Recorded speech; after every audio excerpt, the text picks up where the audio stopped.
इन्ना लिल्लाहि व इन्ना इलैहि राजिऊन। उमर शरीफ के बाद पाकिस्तानी एक और मारूफ अदाकारा की जवान बेटी इंतकाल कर गई।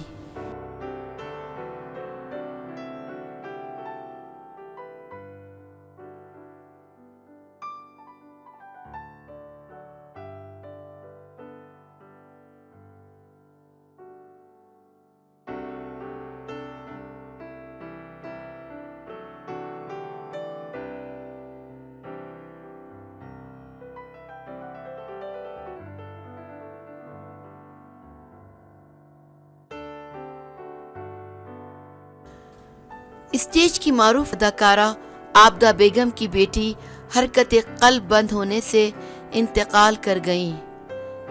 तफसीलात के मुताबिक वो एक अरसे से दिल के आर्जे में मुब्तला थीं।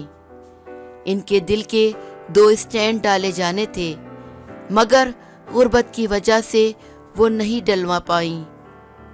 एक मुलाकात के दौरान आबदा बेगम ने बताया कि मैंने बहुत कोशिश की कि इसके स्टैंड डलवा सकूं, मगर माली वसाइल ना होने की वजह से स्टैंड ना डलवा सकी और आज वो अपने खालिक हकीकी से जा मिली।